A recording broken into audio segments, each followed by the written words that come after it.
Yo, whenever I was younger, I used to go to Disney. Like a lot. And whenever we would be done waiting in multi-hour lines in 100-degree heat, we would chill in our hotel and watch whatever this is. But what is Must Do Disney?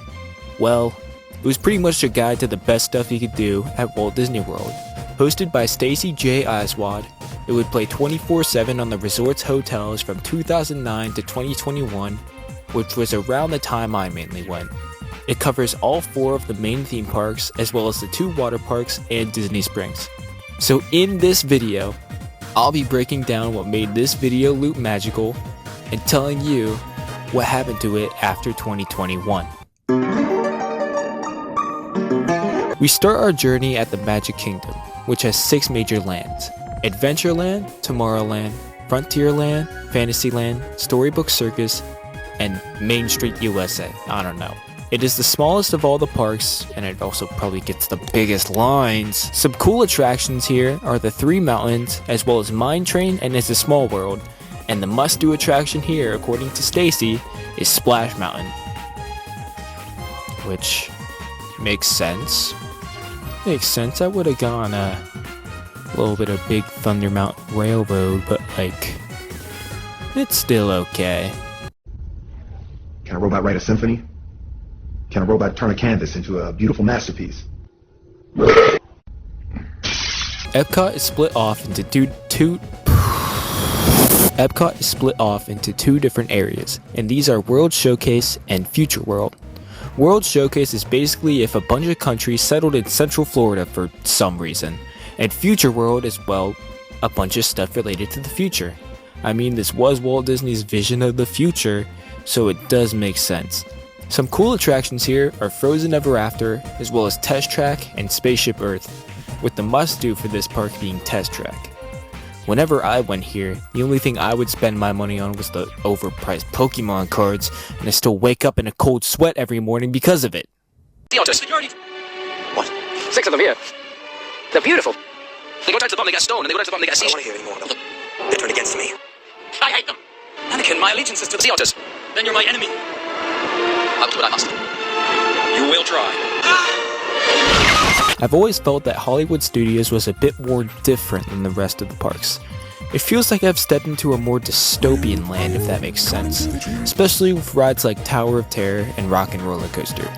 Anyways, some fun attractions here are the 2 I mentioned earlier, as well as the stuff in Galaxy's Edge. The must-do for this park is Star Tours?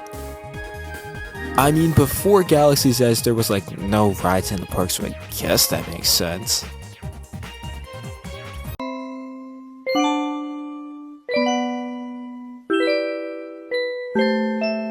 I'm gonna be real here, I genuinely do not care about Animal Kingdom. It was so boring, dude. But I guess some of the cooler rides here were Expedition Everest, which is the must-do, and the Avatar rides. That's pretty much it. Excuse me, would you mind if I go first? May I go first?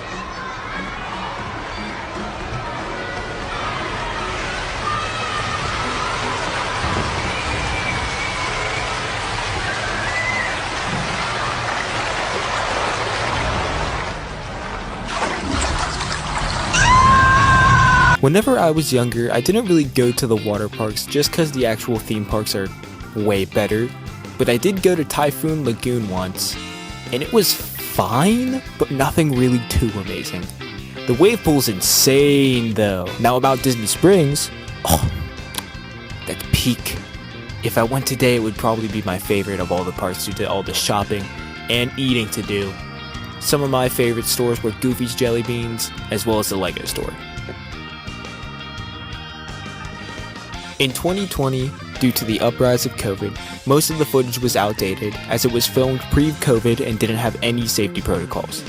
It did get shifted to a different channel, Channel 73, before getting phased out permanently and being replaced by That's not Stacey, that's Stacey without the E! Must Do Disney was a pretty fun nostalgia trip every single night I was at Disney World. Looking back on this made me realize just how much I liked my Disney trips back in the day, to the point that I'm talking about my own experiences. And in conclusion, Bring back Stacy!